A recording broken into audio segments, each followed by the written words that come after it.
Shalom, everyone. We're working our way through Psalm 2, and then we'll jump into Psalm 23. I think we left off around verse 5, which is right here. We're reading in the Hebrew Foundations Bible, Psalm chapter 2. I've got the chapter 2 right there in verse 5. Who would like to read verse 5 from there to there? Eileen, go ahead. Can. Okay. Az ידבר לאמו באפו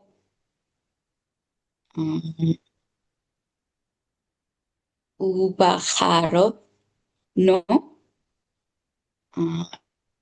יחלמו.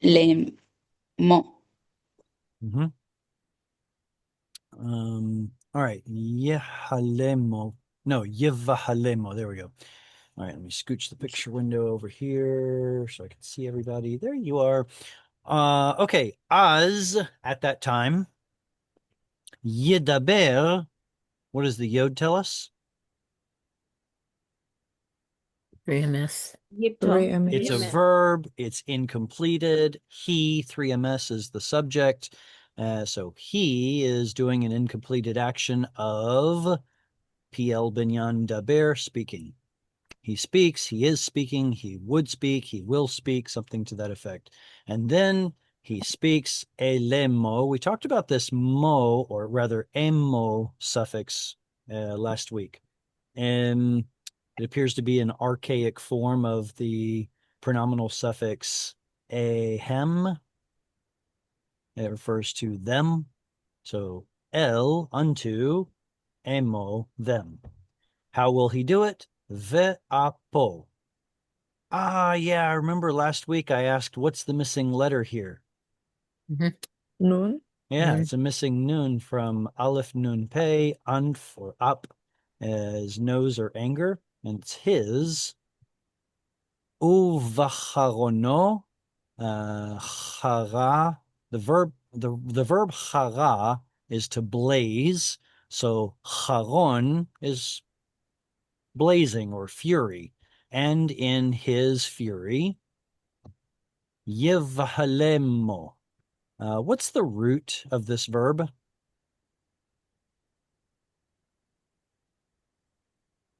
Oh.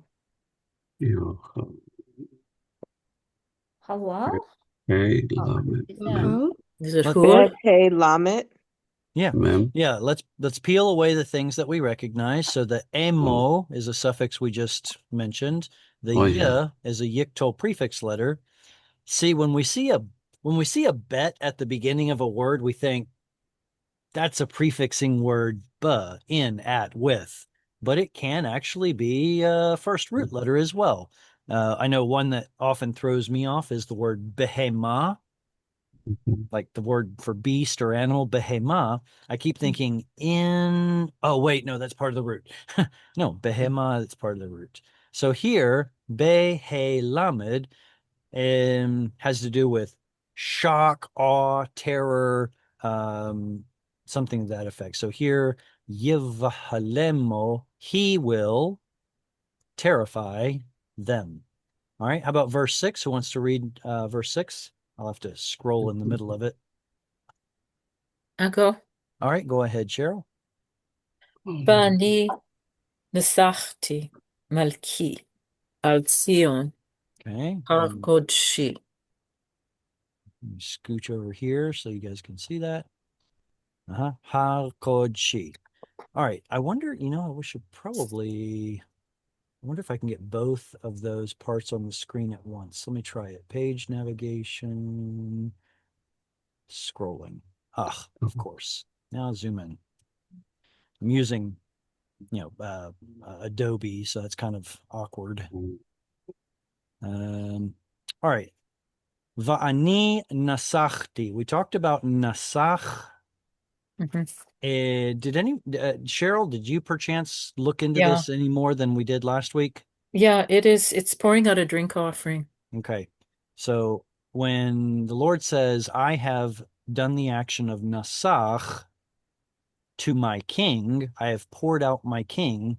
It has this imagery that you would expect to see in the temple of pouring out a drink offering.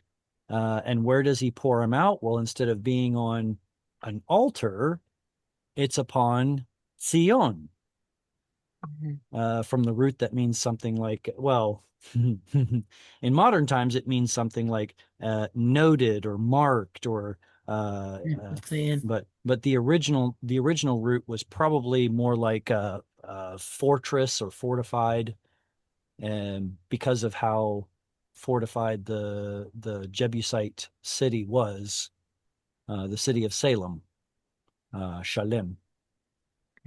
And then in the next, what's going on? Oh, we skipped a page. Number 6. We skipped a page. I bet you it's because I am on double page instead of single page. Let's go to single page. Okay, now try again. Yay, there it is. Okay, and now there's a parallel between Zion with Har Kodeshi. Har Kodeshi, mountain of my Kodesh, or Kodj, or Kuj, the original, and literally the mountain of my holiness, as opposed to my holy mountain, like most translations would put it. So is that what you call apposition? Yeah. When you have two nouns next to each other that are two different names, or no, two different ways of talking about the same thing, one right next to the other. Yes, that is called apposition. I think it's from the root ad position, but it becomes apposition in English or in Latin. Like Jerry, my barber. Who? Jerry, my barber, or David, the king. All right, next up, verse 7 starts there and runs all the way to here. Who would like to read next? I'll read. All right, go ahead, Peggy. I can't see that first word. This one here. Asafra El Hulk Adonai Amar Ele B'nai Ata Ani Hayom Velitika. That's not a vav, it's a yod. How do you pronounce that? Ve. No, it's not ve, it's a ye. Yeah. Oh. Yeah. Lad. Yet. Yay. Yeah. Lid. Tika. Yelitecha. Very good. Tika. All right, let's see what we have here. Asapra. This has an aleph at the front and a kamatz hey at the end. Does anybody know what form this is? Oh, it's a cohortative, isn't it? It's a cohortative, yes. So it's noting the desire of the first person speaker that I wish or want to do something. Not just that I will do it, but I desire to do it. So asapra doesn't mean I will recount. It means I wish to recount. I want to recount, and I will do it. I have a question. Okay. Regarding the pronunciation of that. Is that a vocal schwa sapera or a sapra? Because there's a dagesh in the pay, it necessarily means we're talking about the beginning of we're talking about a vocal schwa. A sapera. A sapera. Okay. So one pay is closing the previous syllable and one pay is starting the next. But I did not include double letters in the transliteration. I thought that was too complicated. As I was figuring out what to do with that. Yeah. The little upside down E works great for the vocal schwa. Right? Good. Yeah. Good. All right. So that comes from the root samech peresh. Do you know any other words from that same root? Suffer. Count. Safar, to count. Mhm. Sofer is an author. Sofer is a writer or an author who writes a Sefer. A sefer, sefer. originally a book. document or a scroll or a book, eventually. Let's see. And then misaper or lissaper is the verb here. It's in the PL. So it's more than just counting 1, 2, 3, 4, 5. It's recounting a story. Remember that PL often, usually or often conveys some sort of intensive action. So it's not just counting fast. It's like recounting more than just numbers or enumeration or items, but rather the events, if you want to think of it that way. I wish to recount El Chok Adonai. All right, Chok. Mhm. On the surface, Chok means something like decree, statute, but it also means something like regular, recurring, something that you can rely on. And in fact, in the Lord's Prayer, in the Hebrew translation in the New Testament of the Lord's Prayer, it calls our daily bread lechem chukenu, the bread of our chukenu, having this idea of consistency. But yeah, most of the time in the Torah and throughout the Hebrew Bible, chok has to do with a statute of some kind, of construct chain of Yod He Vav He. Amar Elai Beniata. Wait a second. Is there a, hang on a second. I want to make sure. Asapra El Chok. Adonai Amar Elai. Okay. Now the cantillation marking system is a little bit different in the Psalms than it is in the rest, or I should say the prose of the Bible. And I'm not sure, but it seems an awful lot like that's supposed to be the end. With that Rivia right there, I'd think that that's supposed to be the end of a quarter mark, but it certainly doesn't seem like it, right? Who is the subject of Amar? It appears that the Lord is. Lord, yeah. Right. Mhm.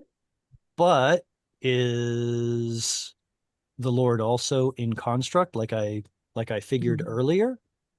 Yeah, it's confusing there. Mhm. Lou. So which way does it go, or does it go both ways, So that's talking about the Lord's Son. I have begotten you, right? And that's what makes Psalm 2 rather messianic in flavor, when he seems to be speaking in ostensibly to the king of Israel, but ultimately referring to the The King. ultimate king of Israel, right? So it's certainly messianic in flavor, and it's got multiple levels of meaning. Yeah. So whether it's the Chok Adonai and then the meaning of the subject of the next verb is understood, or vice versa, he, the Lord, said unto me, Elai. What did he say? Beni ata. See how the stress moved forward because it's in pausal? Beni ata. Well, there's no verb between these two words, so that means we have to supply it. My son, are you? Ani hayom yelidticha. So now we've got two different phrases that are parallel. This is parallel to, how far do we want to go back? Probably just right here. There, my son. Yeah. You are my son. Okay. And then synonymous parallelism. I, this day, have born you. Literally, I have born you. Wait a second. Yelidticha. All right, I'll go ahead and ask. Does anybody know what binyan this is? Yalad. Yalad. Well, that's the It's root. a What about binyan. binyan? Is it It's a kal, isn't it? car? Leholid. No, it might be Tiflin. Hifil. Is it PL? As it appears here, because we don't have reduplication, it's not PL. Because there is no patach under the yod, it is not, or excuse me, chirik under the yod, it is not, it's not PL. Let's back up for a second. Because of the T right here, that narrows down our options. That T tells us that we are talking about a katal form. Oh, yeah. Okay. Yeah. And then there's a cha on the end. The You you. are the object. Okay, so it's a katal verb. What do we expect in a PL if it's a katal verb? Well, there should be a chirik there and a dagesh there. Not PL. All right, back up. Yeah. What do we expect in nifal? Well, there should be a noon out front with a ni'ah, not nifal. Okay, how about he-feel? If it's he-feel in the katal, what should there be? There should be a Hey, with a patan. hearing. It should A be hey. holad The ticha. T. Holad ticha. Now, this is the form you would expect Yeah. a father to say to his children, because last I checked, fathers don't bear children. Mm. They cause to bear children. They beget them. They beget, exactly. So therefore, it also cannot be hofal. It cannot be pual. And it cannot be hitpael. There's no hit in the front. So we've exhausted all of our options except for kal. Kal and Now, Hifa. no, not he feel, because that would be holad Kal should ti. have a So it has to be Kal, yeah? pa. It seems that it has to be kal. Now the question from the opposite direction: why can't, or why shouldn't, or what's weird about it that doesn't seem like kal? It should have a pata, a kamatz on and a the- pata. Sure, Ya lad. sure. We would expect ya, lad, The ticha. Now this long vowel, so far away from the stress, can drop to a shva. Totally agreed. That can drop to a shva. That chirik, though, seems odd. I would have expected a patach, or if it's a stative, what would go there? Ah. No. If it were a stative, Tere. then exactly, you would expect tzere. a kamatz here and a tzere there, or possibly a cholam, if it's one of those weird ones. But it's a chirik. Well, what do- can a hirik be shortened tzere?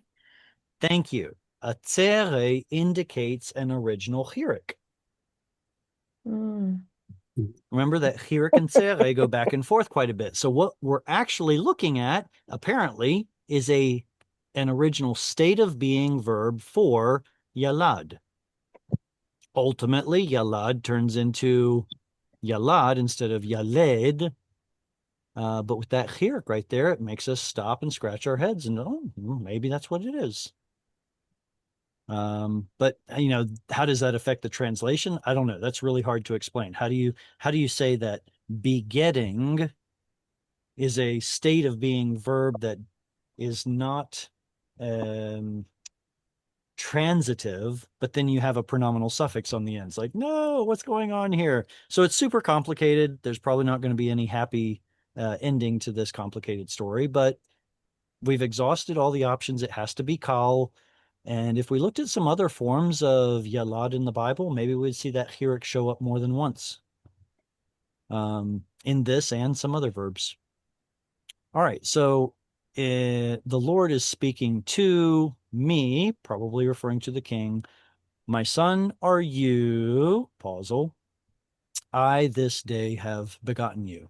All right, verse 8. From there All right. to there. All right, Gavriel.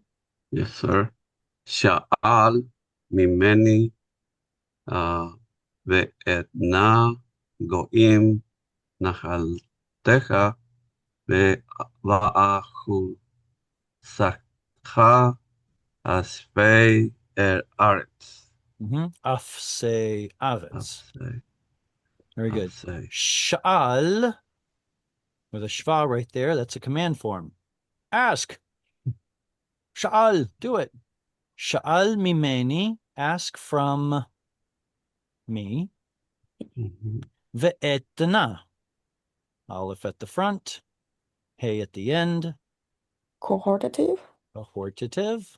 What letter is missing in the root? Noon? Nun? Yeah, the noon of Natan is in the Dagesh, Natan. And I desire to give Goyim, nations, Nachalatecha, pausal. Otherwise it would be Nachalatecha with a shva.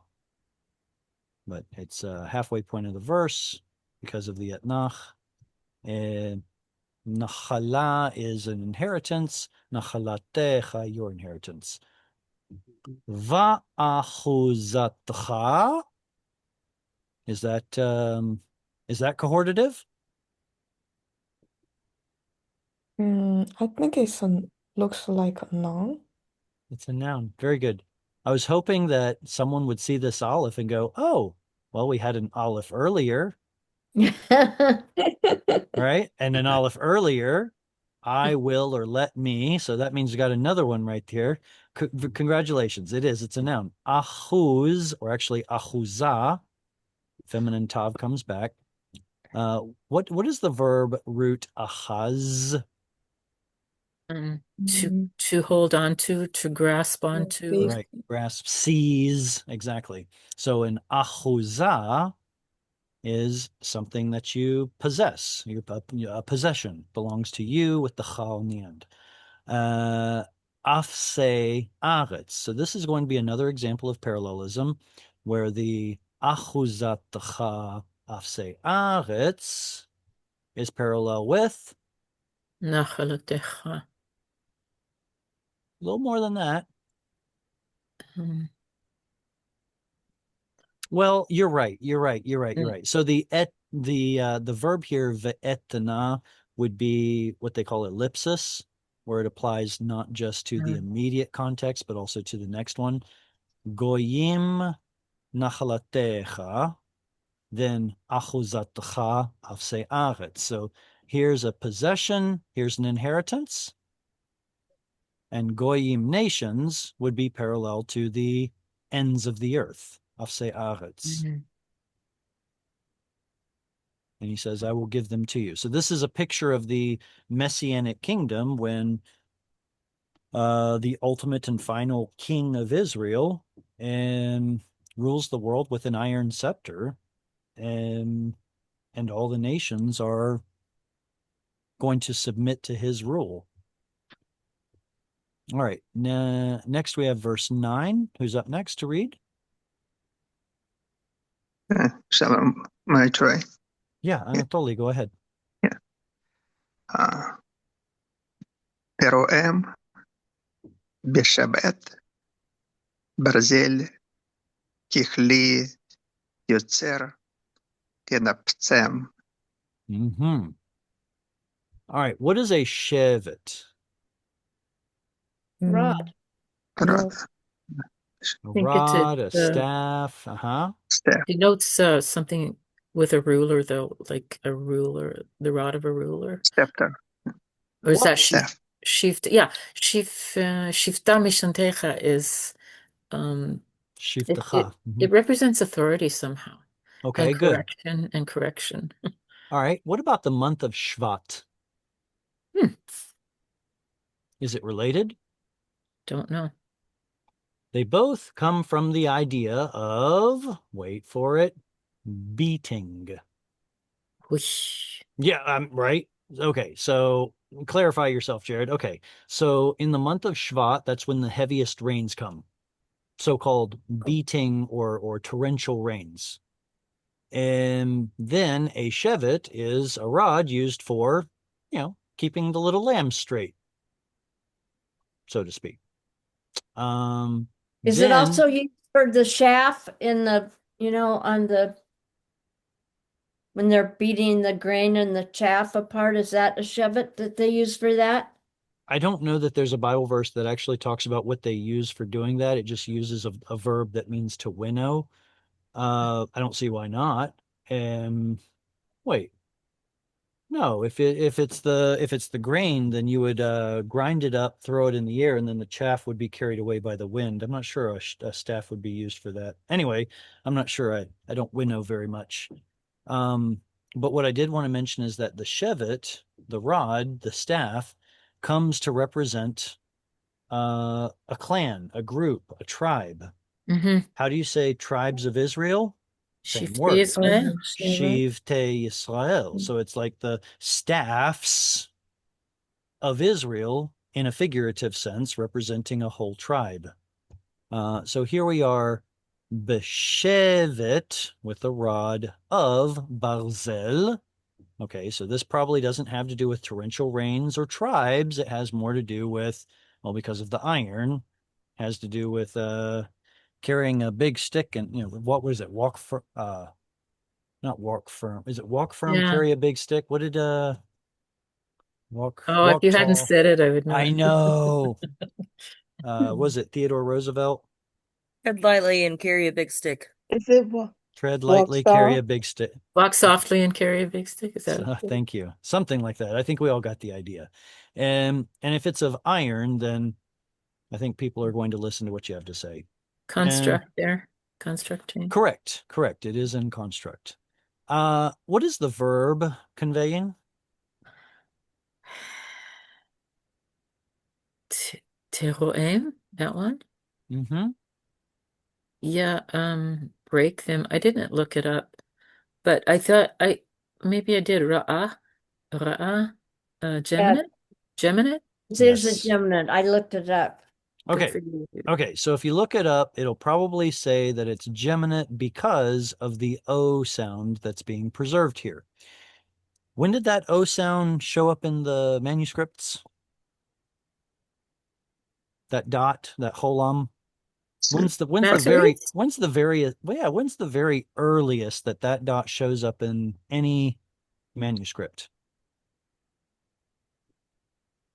7th century. Wow. From the 7th to the 11th centuries of the Common Era, that's when the Masoretes did their work. It's not to say that they just made it all up in the 7th century. No. But it does mean that's when they actually wrote down the tradition that they are that they are delivering to us. That's what Misorah means, to pass along. Yeah. So according to them, this should be teroem. There's a tav on the front that says you are the subject. There's an M on the end that says that it's being done to Them. Very good. And then you have a shva. What verb has a shva under the yictol prefix letter? Mm, Yep. Yeah, and poor. Piel and pual. Piel and pual. Now, both of those will show up with an O vowel if it's a geminate root. So is it PL or is it pual? Well, because there's an M suffix on it, it's probably PL. It's transitive. So you will do something to them, and the root is geminate. It's got a second and third root letter that are the same. So that's resh ein ein. What is the root resh ein ein? To do Right. evil. To Ra. do evil. Ra, evil, bad, Yeah. something not good. And now I'm not going to sit here and make a defense of it, but notice the number 2 here. Did anyone see down at the bottom that there's a variant note? Yeah, shepherd. I wondered about that from another translation, actually. That here they say break, but in some translations they say you shall shepherd them with a he shall shepherd them with a rod of iron. Look how much support there is. Septuagint, Vulgate, which basically copies the Septuagint, so we don't really care about it. Syriac, which most people would argue parallels the Septuagint, fair, and Revelation 2 quotes this verse. Yeah. And in each of them, they translate it differently. Shepherding. All right. If we go back over and Shepherd, it would be roe, right? Same word though. That's what roe. I'm getting at. Oh, Yeah. now I've done it. Uh-oh. I used the scroll bar. No, how could I have done that? Okay, where was it? Two. Oi, oi, oi, oi, oi. 18. Unbelievable. 7. I'm gonna need to have some kind of a freeze feature. All right, I think we're back. If this were the verb, you shall shepherd them, what would it be? That's the question on the table. Tiroe. And I roe. Om. Same. Nearly. Till Here M. Tier M. Well, to be fair, because this root would be a resh ein missing yod, it would be a lot more likely that there be an extra vowel in there. Like, would it be tir e hem instead of just tir em? But anyway, it is possible to go either way. So the Greek translators of the Septuagint saw this and said, "Oh, that's obviously from ra'ah to shepherd, and especially since it has the word shevet next to it." Mhm. But then, how can you apply that same logic to the next part? Kichli yotzer tinaptsem. Mash. So nafatz, nafutz has to do with going everywhere, smashing. So you will nafatz them. If we have parallelism, why didn't the Septuagint translators try to make this mean something like shepherd? Because it doesn't work. Okay, No. fine. So you can't have your cake and eat it too. If this is smashing, smashing, and then maybe this has to be parallel to it. Yeah. So that gives credibility to the Masoretic text over and against chas v'chalila, against the Septuagint and Revelation 2. Or at least maybe the translator of Revelation 2, if you want to think about it that way. Okay, so how are they doing or how are you, the subject of this verb, doing breaking to them? B'shevet barzel, which is parallel with kichli yotzer. Wait, what is a yotzer? Participle? Correct. And the root, what does it mean? Yeah, To it's hard. form something. Form. To form, to be creative. Okay, where did you Yotzer potter? Okay, because somewhere else, and I don't even know where in scripture, it implies that he is going to start all over a vessel by smashing it first. And I read it somewhere, and I cannot tell you where. Jeremiah. That, pardon me? What, isn't it Jeremiah? It could be. Where Could be. Jeremiah, God tells him to go check out, to go to the potter, and he messed up on something, so he just, instead of trying to fix it, he just squashed the whole thing and started over. Well, there's a difference between squashing a piece of clay and smashing a vessel Correct. and getting it wet again, and really you'd have to recreate the whole thing from a dry state, and it's kind of like the Lord makes us new, like he makes us a new creation. So I don't know, I just kind of, anyway, it's interesting. Okay, I think we're good on verse 9 then. Who would like to read verse 10? I can read. Annie, go ahead. Yeah. Ve'ata melachim haskilu chivasu'u softe aretz. Where is the parallelism here? Where are the two elements of parallelism? Where would I divide the line? Or where would I put the dividing line between the two elements that are parallel? Malkim, Hashkilu, Haskilu, and Hivatsru. Hivasru, Shoftei Aretz. All right, good. So the Melachim are parallel to what? Hashkilu. Oh, parallel to Shiftu, Shiftei. Shoftei Shoftei. Aretz. Good. So Shoftei rulers or judges of the land. And then Haskilu is in parallel with Hivasru. Hivatsru. All right, good. And what is the root of Hivasru? Yasa. Yes, Mhm. sir. Very good. Original Vav turns into Yod, Samech Resh. Anybody ever heard of the word Musar? Discipline.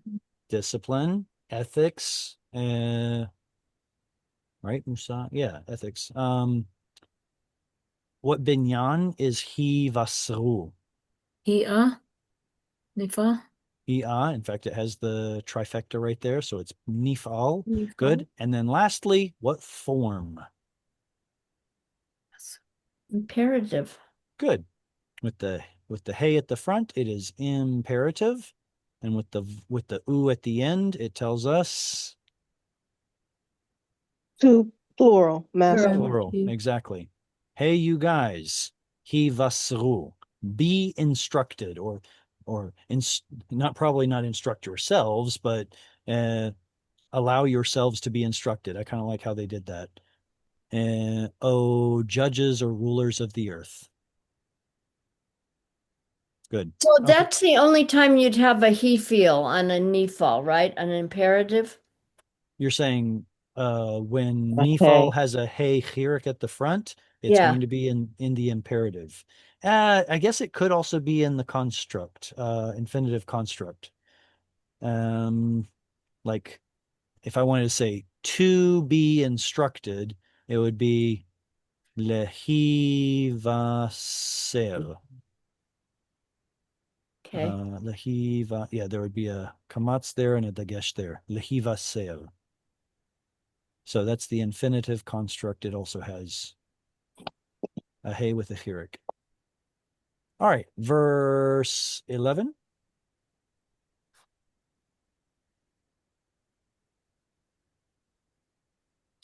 Ivdu et Adonai b'yir'ah v'gilu bir'ada.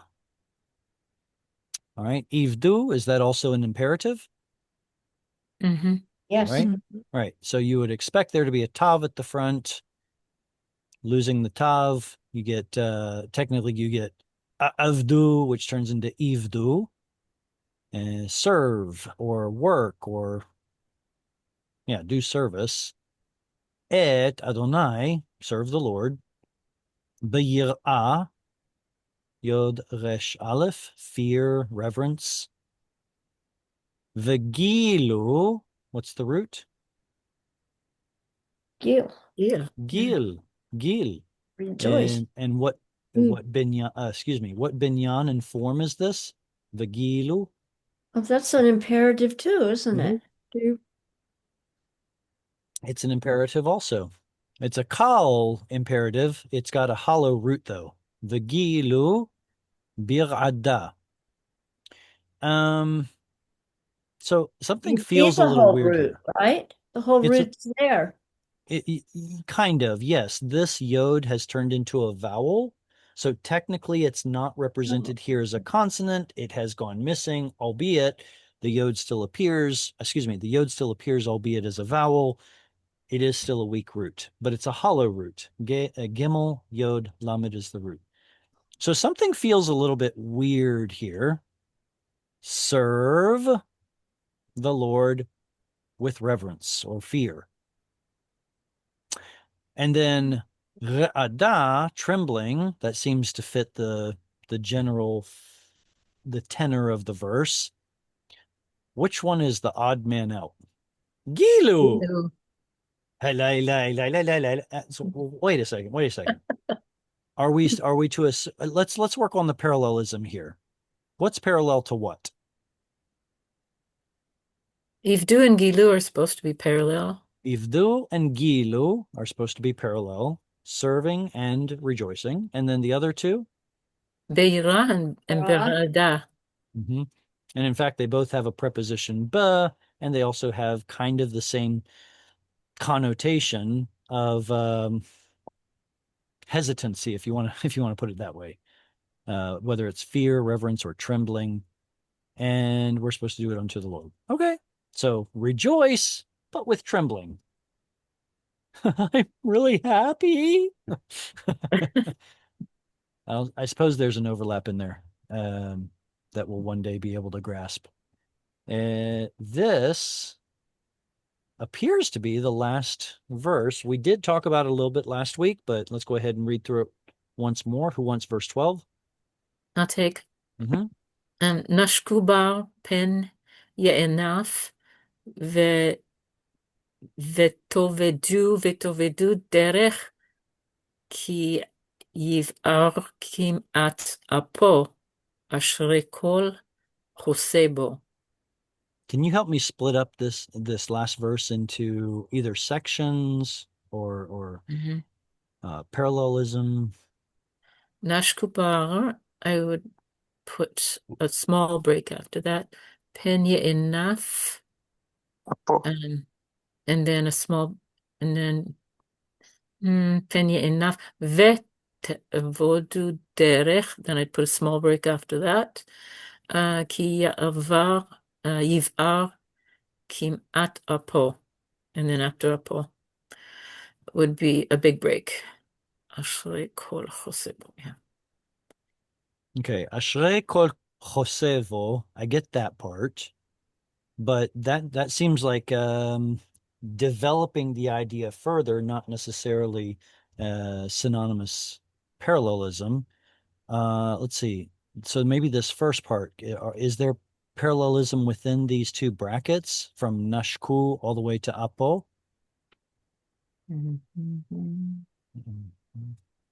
Well, Nashku bar and no, I don't know. All right, so we've got Ye'enaf, be angry. We've got Yiv'ar, burning. Mm-hmm.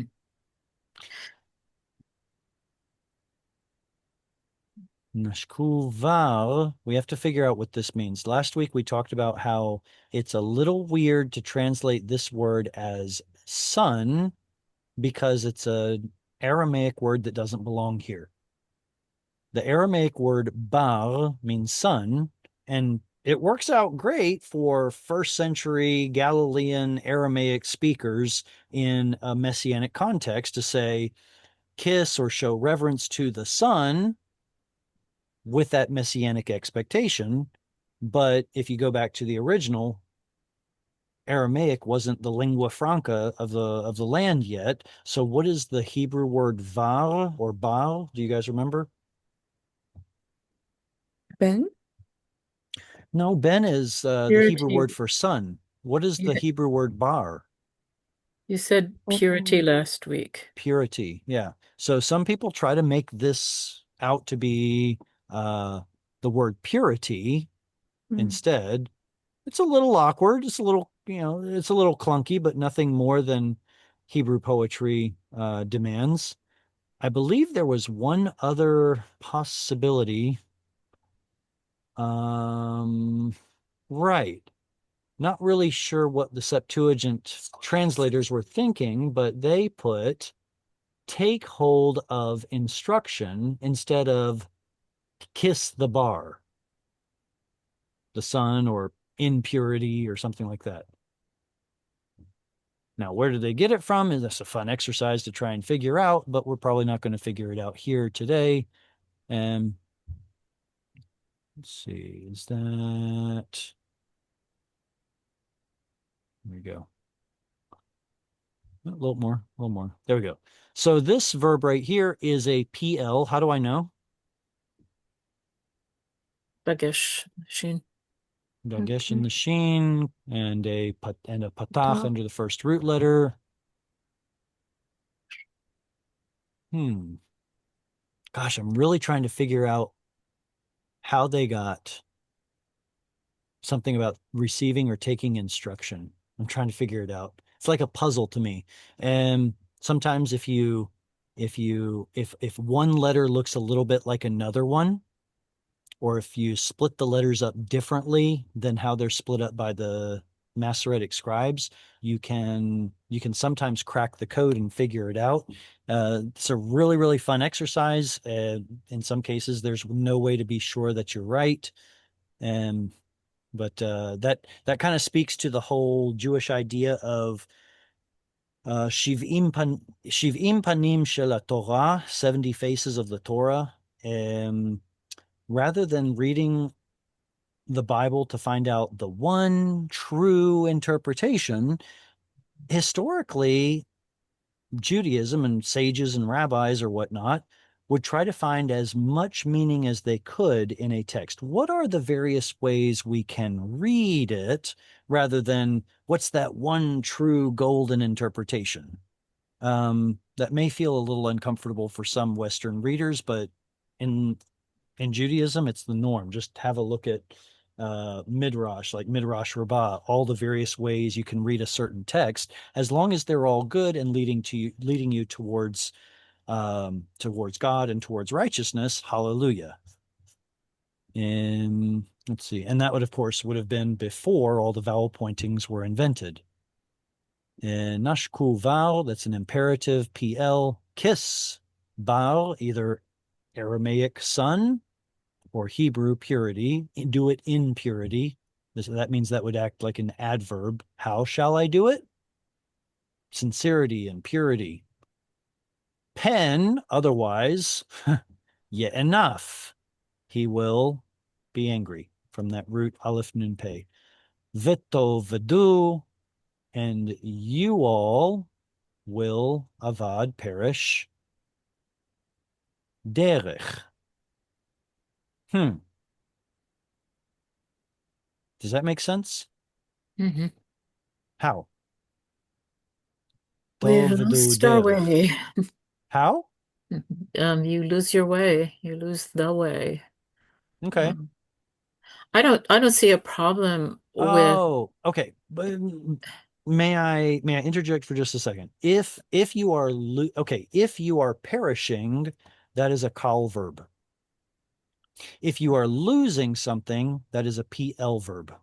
It's one of those factitive verbs where you cause something to be perished or lost. And so you can't lose your way if it's in the kal binyan. It literally means you will perish. And then there's the word way or path next to it. And you're just like, what? So we could try to argue that this is adverbial. How will we perish? By the way. I don't know. By the way, we're perishing. Yeah, exactly. By the way, we're perishing. If this were a PL, though, then it would be you will lose the way. But in order for it to be PL, it would be te abadu, right? U te abadu. And is it possible that could have been the original reading? Yeah, well, maybe. But that's not what the Masoretes gave us. Ki yiv'al kim'at, for he will blaze. Kim'at in modern Hebrew means like almost, or what is it? Yeah, almost. Whereas here it's like a little. Just a little he'll burn. Apo, his nose, his anger will burn a little. And then there's this final phrase, Ashre kol chosevo. You don't want all that stuff to happen to you? Well, blessed is the one, or every single one of them who are finding refuge or taking refuge in him. And that's kind of the note that the psalm ends on. And when they say bo, are they referring to Adonai or Yahweh, or are they referring to the son that he talked about two or three verses up? Great question. If we can be pretty certain that this is not an Aramaic word, then it would be really hard to tie it back to here. Yeah. And therefore, our only option would be to go back to the Lord, in whom we seek refuge. Mm. All right. I have a in- question. Yes. The New Testament that you are creating, is that going to be in Hebrew or Greek? It's going to be in Hebrew, and I keep going back and forth about what exactly to do with it. Newsflash, the New Testament was not written originally in Hebrew, and in fact, most scholars believe that the Galileans spoke largely in Aramaic, and that Hebrew was used primarily in the synagogue or among sages, rabbis, and maybe to a greater extent in Judea. So the problem with the project that I'm working on is, how do I turn the New Testament back into a Hebrew, not necessarily a Hebrew that I think Jesus, Yeshua, would have spoken. No, I am pretty sure that he knew Hebrew, but if he talked to the people in Aramaic, as the Greek seems to preserve, then that means we should have an Aramaic New Testament. And the only Aramaic New Testament that is available, well, I should say the only one, the best Aramaic that's available is the Eastern Syriac Peshitta, which is not Western Galilean Aramaic. So basically, the Greek is the best we have, even though we know that the Messiah did not teach in Greek. But we do have the New Testament in Hebrew. What do we have?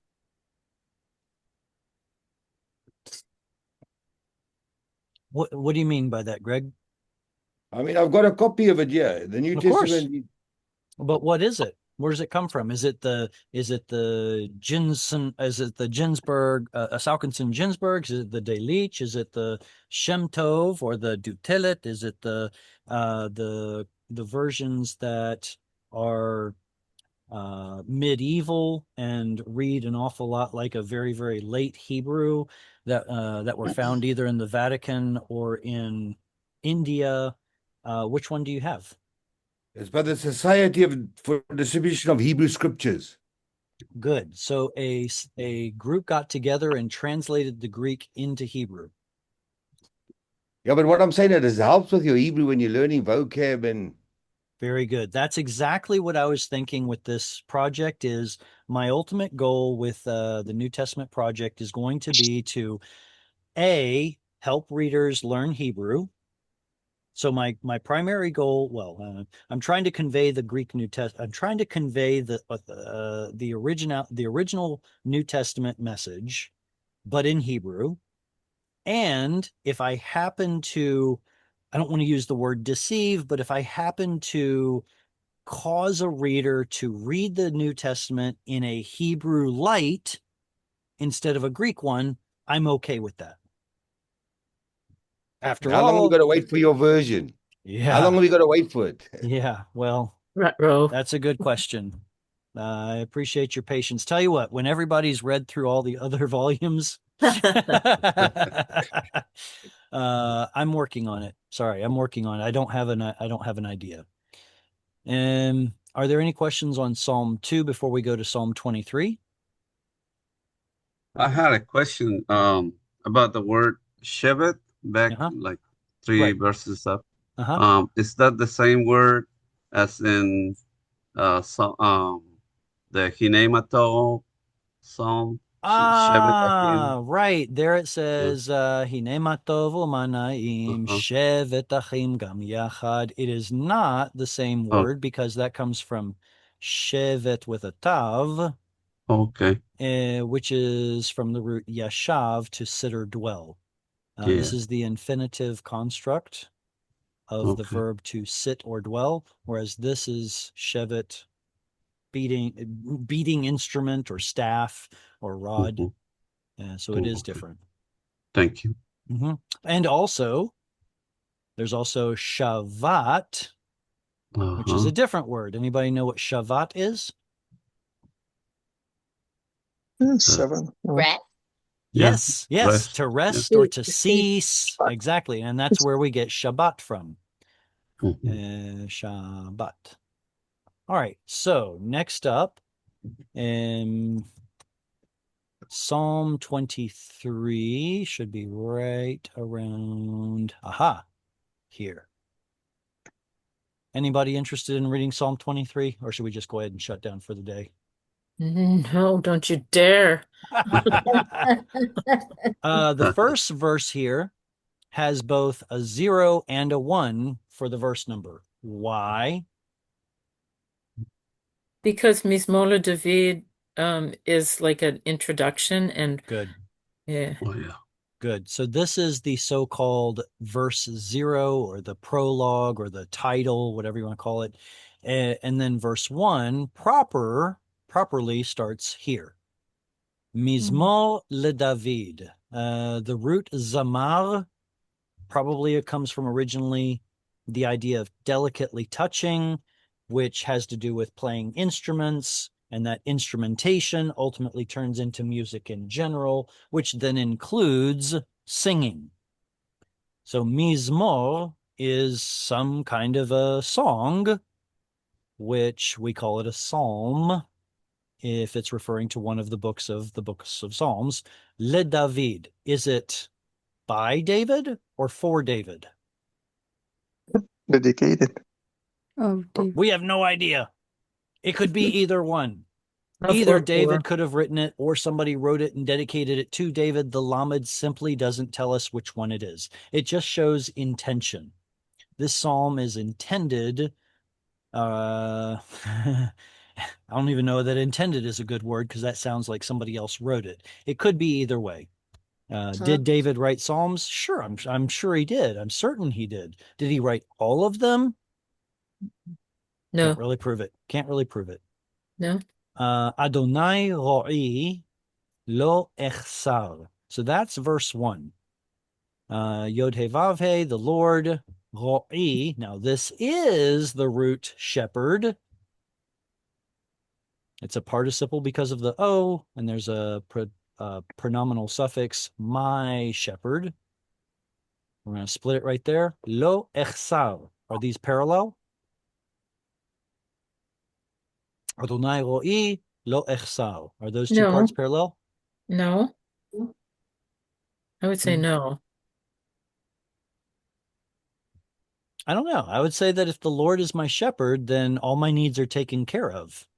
If he's the one who's looking out for me, I don't know.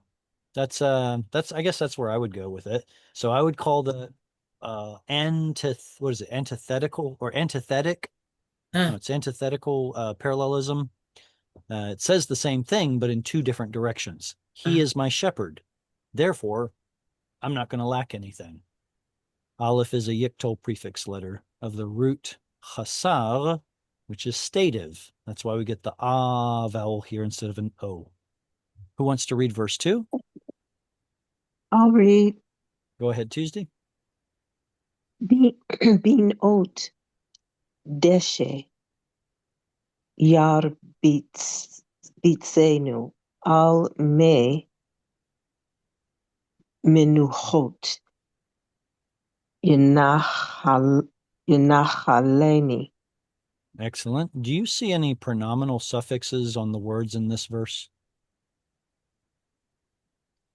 First But word. ni on Okay.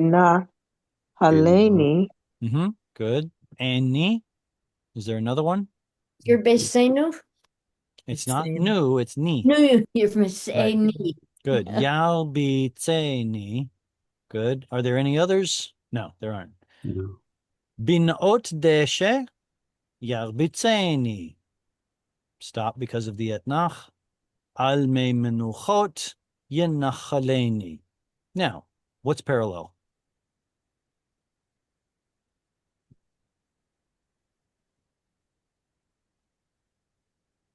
Those two are pretty well parallel, not only because they have similar meanings, shepherding actions, but also because they're both yiktols. Well, they're both verbs, they're both yiktols, and they both have an ani suffix. So you can have parallelism that goes further than just the semantic value of a word. It could also be in grammatical parallelism. Mm. Unfortunately, these two verbs are different in not just root, but one other way. How are they different? They're the same. One is going down and one is going on. Okay, that's semantic, fair. I was going to say grammatically, they're two different binyanim. Yeah. Yinnachaleni belongs to PL. PL. We've got Shva Patach missing Dagesh because it's a hey, it's a guttural. And this one up here belongs to Ephil because of the Patach and the Chirik Yod. That's it. Okay, so then Bin Ot Deshe is parallel with How are these two parallel grammatically? They say where? Note and menuhot. Grammatically, these two are similar because they both start with a preposition. And somebody said where, and I think that was a great indicator because prepositions state the relationship between two objects. So positional. Otdeshe, pastures of lush vegetation, and me menuchot, waters of rest. Nuach. Yeah, nuach. The root is nuach. All right, who wants to read verse 3? I'll read. Okay, go ahead, Gavriel. Nafshi yoshevet yanheni b'ma'agale tzedek lema'an shemo. Nafshi yeshovev yancheni v'ma'agle tzedek lema'an shmo. My being or self, yeshovev. What's the extra V for there? Ask that again, please. The extra B on Yeshavev. Oh, Yeshovev? Yeah, that one. That's a great question. What's your answer? I have no idea. Oh, stop you. Look, there's a shva right here. What does that tell us about the binyan? PL or pual? PL or pual. There's an O right there. What does that tell us? Polel. Polel. Very good. Well, technically it could be polel or polal, but because of the tzere, we can be certain that it's polel. So that's essentially the PL version of either hollow or geminate roots. So that means we're looking at one of two roots. What are the two possibilities? Shuv. Either it's hollow, shuv, or it's geminate. Shavav, geminate? Which is shavav. Does anybody know the root shavav? Mm-mm. I don't know that one. So we're probably looking at shuv. Yeshovev is then going to be a PL intensive verb of the root shuv. Well, what is shuv? Return. To return, to come back. To return. So if we're making it in an intensive verb, it's not just, hey, I'm coming back. It could be factitive, making something come back, restoring. At least that's how it's being translated. And nafshi yeshovev. What's the problem with nafshi yeshovev? Is there a problem? What gender is nafshi? One CS. No, that's the suffix. What about the word nefesh? Nafsh. Is it feminine? It's feminine. It's feminine, absolutely. If it's the subject of this verb, then we have a problem. Oh, because that's masculine. Mm-hmm. Did you hear what I said? If that's the subject of the verb. Oh, if. Is it the subject of the verb? No, the Yeshovev is probably the Lord, the shepherd, who is doing the action of Yeshovev to Nafshi. So this is our 3ms referring back to the Lord, and the nafshi is the object. Well, wait a second. If nafshi is the object and it has a chirik yod on the end, making it definite, shouldn't there be an et direct object marker? Yes. Not It's always. poetry. Poetry. In Yeah. poetry, Always you wouldn't omitted. expect it. Poetry. Not necessarily. It's going to be So it much can more either be terse. there or not. I would actually tend to say that it will likely not be there. Oh, But yeah, there are some places where it does show up, but definitely if I were a gambling man, I would not gamble on the et being there. Okay, so myself or my soul or my body, my being is what he restores. That's the halfway mark. Yancheni. Yancheni v'magale tzedek. What is going on with this verb?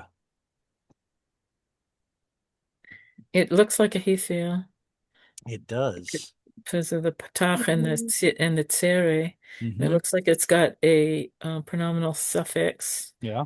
Ni, so that leaves us nach, because ya would be part of the yiktor. Okay, Oh, so no. the yod is part of yiktol. The ni is part of the suffix. We're left with nun and chet. So Nah. what must the root be? Nuch. No, No. because if there were an originally long vowel right there, then there is no way that it can drop all the way to a shva. Oh.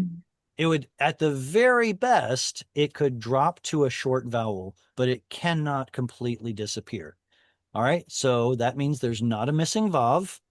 What's our A only yod, option? a final yod. Oh, There you nacha. go. Nacha. Nacha, Nacha. which means to guide. Right. To guide, Yeah. or to guide. Mhm. Okay. Well, it's in the he feel, like you said. Nacha. Yanacheni. Yanacheni. He guides, he guides b'ma'agale tzedek. So the ba or the in, at, with. The tzere yod is construct. Mem is probably what is turning this word into a noun. What is the root? Egel. A little calf, right? Like the egla is the heifer, so an egel must be a calf. What? How does that even fit the context, Jared? All right, let's try a different one. What is an igul? A circle, ma'agal. There we go. So what we might be doing, I can't confirm this, but I wonder if we're looking at two different letters, ayin or something like that, or if somehow calf is related to circle. Doesn't make sense to me. But I would entertain that thought. This is apparently some sort of a circuit or circle or track of tzedek. righteous. Yeah. So think of like the paths or the ways or the circuits of righteousness. He guides me onto those. Why does he do it? Lema'an shmo. For the sake of his name. For his glory. Certainly not for mine. It's for his glory. When his people do what is right, it brings glory to him. All right, verse 4. I'll take. Oh, Cheryl. All right, Who's Cheryl. going to do it? Cheryl is. I'll Yeah. read it. All right. Thank you for all the volunteers. So Cheryl will go first, then Anatoly, then Tuesday, and I think there was someone else too. Okay. Gam ki elech begeit al mavet lo ira ra. That's hard to say. Lo ira ra ki ata imadi shivtecha umishantecha hema yanachamuni. There's the verse you were quoting earlier, right? Shivtecha umishantecha. Good. Gam ki elech. There are a couple of things here in this verse to talk about. Gam ki elech, even also, as, since, when. Elech missing hey, I will walk. Mhm. Where? Bage, in the what? Valley. In the valley of Death. Tzalmavet. The shadow of death. Okay, so here's the fun part. These vowels are wrong. Mm. Sorry.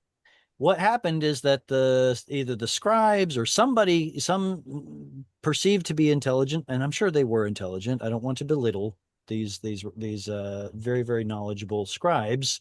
They got to this word and they scratched their head and they said, of course, Tzel and Mavet. Tzel is shadow, Mavet is death. Voila. I don't know if this resonates with you guys as it does with me in the movie Big Fat Greek Wedding, where the grandpa asks for any word and I show you how it goes back to the Greek. Yeah. Hilarious. He defended the word komodo. What was it? The word Kimono. komodo. Yeah. Komodo. Yeah. I think it was the word komodo, and he's like, Greek word kimono, and you're like, oh no. It was kimono. It meant like a house coat, a house jacket. Kimono. Right. But I thought the girl was asking about okay, doesn't matter. The point doesn't the point is that something similar probably happened here where a sage or a scribe did not understand this word, so they came up with something different. Tzel, which means shadow, and mavet, which is death. And so ever since then, Psalm 23 is the psalm that you recite at funerals. Now, Tzelemot. so what exactly? So what should this word be? Probably Talmud. Talmud. Talmud from the root Tavi Tzelem. Lamed Mem, which apparently is an Akkadian loan word that means deep darkness. So doesn't necessarily have to do with death per se, but when you're traveling and you're going through a valley that has darkness, that's where all the robbers hang out. That's where they're probably going to attack you. So yes, there's still an air of danger, a connotation of death. So I guess it kind of fit, but it doesn't properly mean shadow of death. Can you please repeat how it would have been pronounced? I believe it's an Akkadian word from Tzalmut. Tzalmut. But don't quote me on that. I reserve the right to be wrong. I know it's Akkadian, but I don't remember if it's Salmut or Tzal. Yeah, I think it's Salmut. Lo ira ra. Not I will fear. I will not fear. Ra, bad, evil, harm. Ki, because ata, you, a madi. I don't know why the dalet is there. I think it had to do something with adding the word ad into it.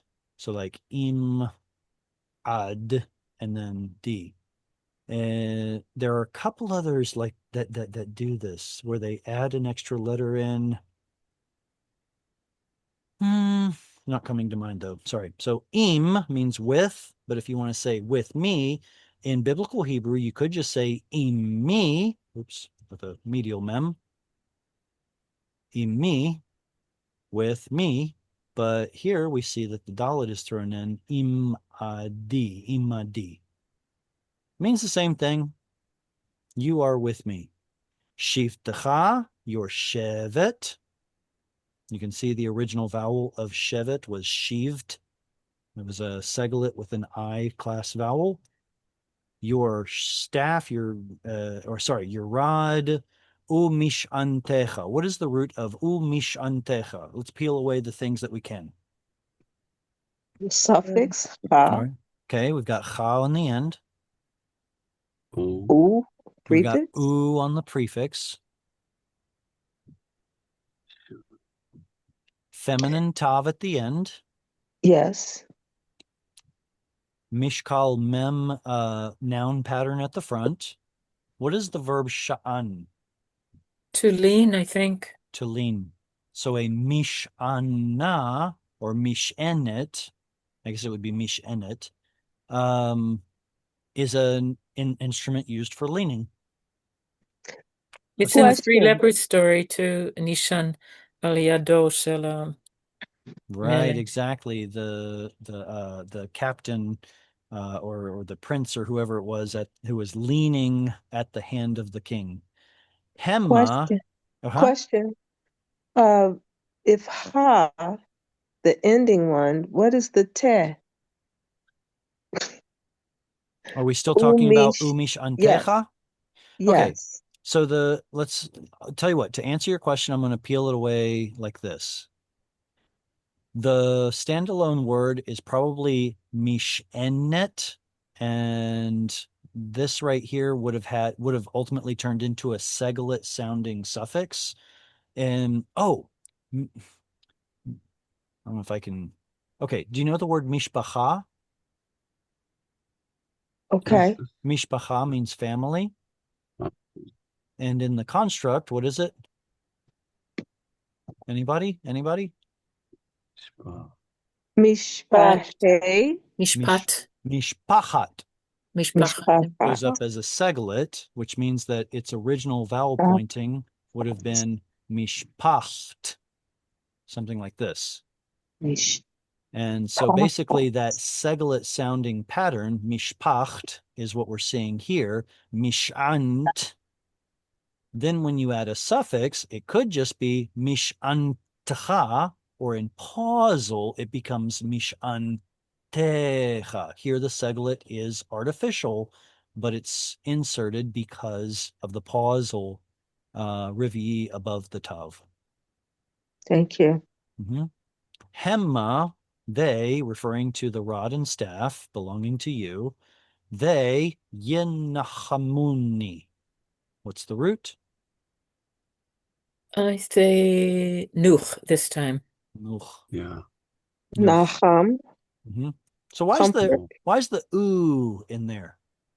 Is it nacham or nuch? Oh, it's they. Right, exactly. It's the yiktol ooh ending that says they are the subject. Both the yod at the front and the ooh at the end makes it 3 CP. Very good. So it's not rest. You said nacham is the root? Nacham is to comfort. Like Menachem. Yeah, I got it mixed up with Noah, or Linachem, which is rest. Yeah. Okay. Right. Noam is pleasant. And Noach is rest. And Noach is rest. Yeah. Or Nuach is rest. Well. Yeah. All right. Let's see. After Cheryl was Anatoly. After Anatoly is Tuesday, I believe. And then someone else after that. So Anatoly, would you like to read 5? Yes. Thank you. Tarok lefanei shulchan neged sorera ishan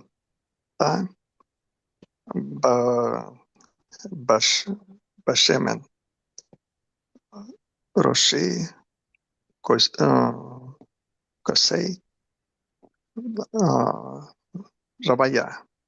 Rebaya.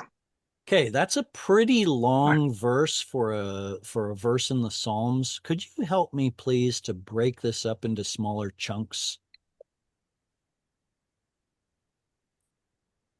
You can use the English to help you do it, or the cantillation marks, but I want to break this up into smaller chunks. Do you want help? Yeah, they break Tzorera on a small. Right, hang on, at Tzorarai, right here? Tzorarai. Yeah, because of the etnach. Okay, good. Etnach. Is there another good place to break it? It's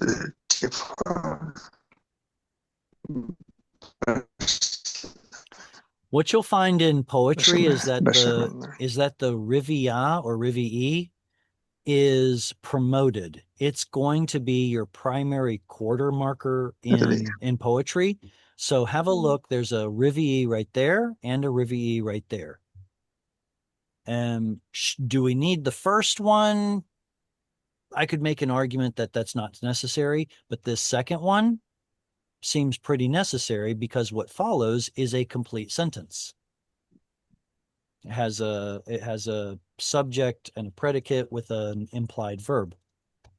Ta'aroch lefanai shulchan.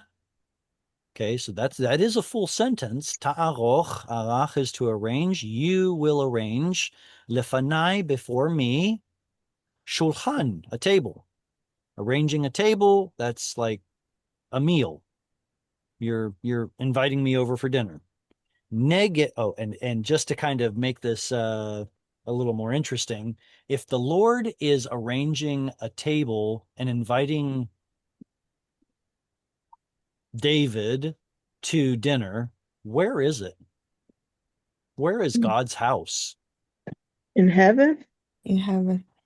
You could turn it into a metaphysical or esoteric interpretation, but the most concrete answer would be the temple. Mm. And the shulchan would figuratively or literally be represented by the altar. Yeah. So it's kind of like that, and we'll see in the next verse that there's a parallel here, but I just wanted to insert that before I move on. But anyway, Oh, sorry. no, go ahead. Okay. Neged Tzorerai kind of might mess up that imagery a little bit. Neged Tzorerai. What is the root of Tzorerai? So, Torah? Torah? It looks like it's Tzadi Resh Resh. It looks like it's a participle. And ones who oppose me. Oppose. Yeah, My opposers. opposer. Yeah. The ones that cause me trouble, to put it lightly. Distress, yeah. The distressing one, my distressing ones, or distressors. So before those people is where you will arrange a table for me. So this is, showing honor to David in the face of the opposers, the ones causing problems. Then the next part, Dishanta. It's a PL. Dishanta. What is Deshin? It's grass, isn't it? Oh, that's deshe. That's Deshe. I thought Deshin was soot, ash. Or no, it's the verb. Oh, wait. The verb dashan means to take out the soot. I think it's used in Leviticus. So it's like cleaning out the old. And if this is in the PL, then that means it's some sort of an intensive action. Apparently, this is like out with the old, in with the new. I don't know. You have refreshed Dishanta Vashemen with the oil, Roshi, my Rosh, head. Now, that sounds an awful lot to me like anointing terminology. Not just refreshing, but like anointing him. Anyway, Kosi Revaya, my cup, is implied verse, implied verb, Revaya, overflowing. All right, it's the last verse. So this is going to be for Tuesday. Verse 6, go ahead and read, please. Tuesday, you're on mute. My dog is barking. I Oh don't dear. know. Hang on. Well, I can't hear it, so maybe it's okay. Oh, you can't hear it? Okay. now. All right. I'm reading. Which one? Let me clear the screen. It's going to be verse 6, Okay. which is the last verse. Tov vahesed yirdifuni kol yemei haya vishavti bevet Adonai leorech yamim. That's the end of Psalm 23. Ach tov v'chesed yildefuni. Sounds like there should be a pause there. Kol yemei chayai. Definitely a pause there because of the etnach. Vishavti bevet Adonai. There's a rivia. Leorech yamim. So I would call those, soft breaks right there. Ach, surely. In modern Hebrew, ach can mean however, but, surely is a good translation. Indeed, surely, tov v'chesed. Honestly, okay, I'll ask you guys. Is the word tov an adjective or a noun? That's Adjective. supposed to be an adjective. Tuv is the noun, I think. It's describing something. Very good. So even if this is an adjective, if it's still going to describe something, it can be used substantively, and it's still talking about like a good thing or good things. Surely good things and chesed, used here as a hendiadys, two words referring to essentially one concept. Yirdefuni, they will radaf me. Now, radaf, it does not mean follow. It means pursue. Like the bad guy races at, or maybe in a battle scene, you see one opponent pursuing the other, radaf. So don't think of like Tov and Chesed are tagging along for the ride like a caboose. They are pursuing. They're an engine driving towards him. That would be a better picture. Isn't that the same word that they use for persecuting? Yes. Yeah, one who is persecuting, yes. But it's literally pursuing with a figurative or secondary definition of persecuting. When do they do it? Kol yemei chayai, each or all days of my chayim, all the days of my life. Vishavti. Now, is there a T on the end of this? Of course there is. Of course there is. So that means I am the subject. Will return. There you go. So now the next question becomes, is it a katal or is it a vekatal? I thought it was a vekatal. Okay. All right. So if it's a vekatal, then that means our root has a sheen and a bet. What's the root? Yashav. Oh, shuv. Shuv. And that's why this particular translation has to shuv, return. And I shall return. What? Wait a second. It doesn't make sense. And I shall return to the house of the Lord for length of days. What? Why wouldn't you? Why are you coming back? Where did you come back from? So it could be this idea of I was out at battle. God protected me because goodness and covenant mercy pursue me. And then I return to the house of the Lord. Okay. Fair. Could you make that into I was dwelling from Yashav? Could that happen with that word at all? Wait. What's the root of Yashav? Yushin vet. Wait. Originally it was a yod? Wow. Probably a vav. Vav. So what if this was supposed to be washavti?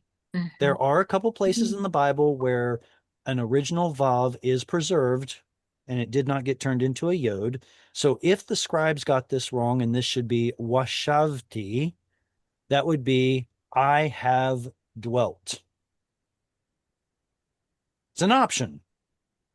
I have dwelt in the house of the Lord le'orech yamim.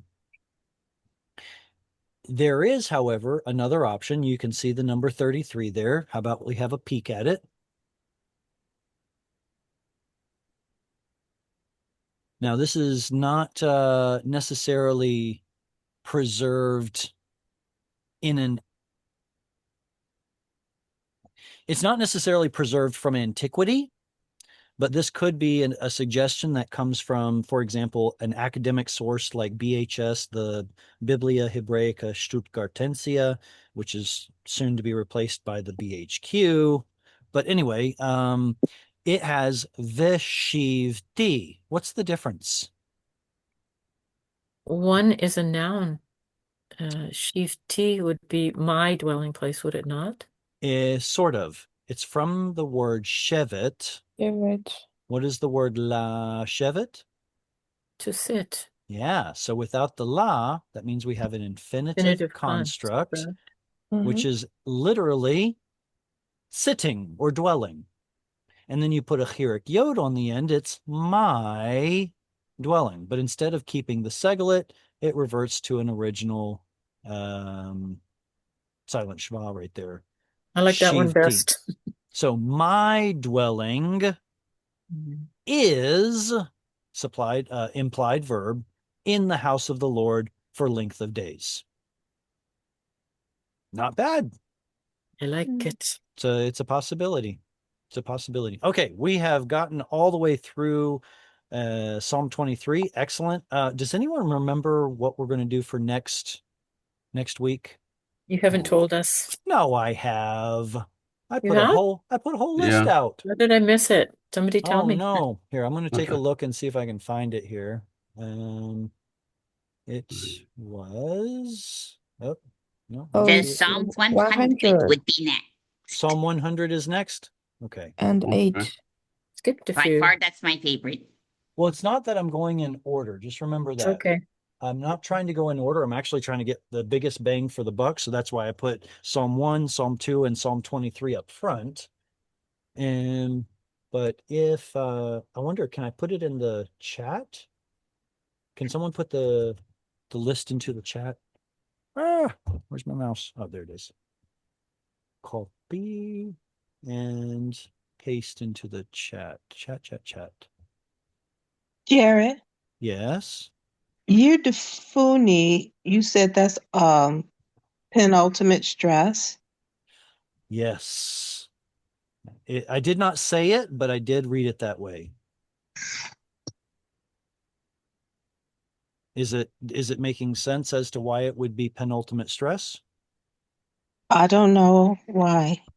And it's essentially because of the first person common suffix, whether it's ni or whether it's a plural nu.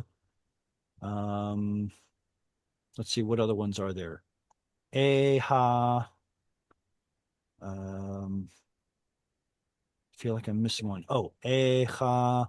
There are certain pronominal suffixes that are always penultimate. So because it's got the ni right there, that alone tells us that it's penultimate. Thank you. We can't rely on that cancellation mark. It is a prepositioned, what is it? They call it prepositional cancellation mark. It always shows up at the beginning.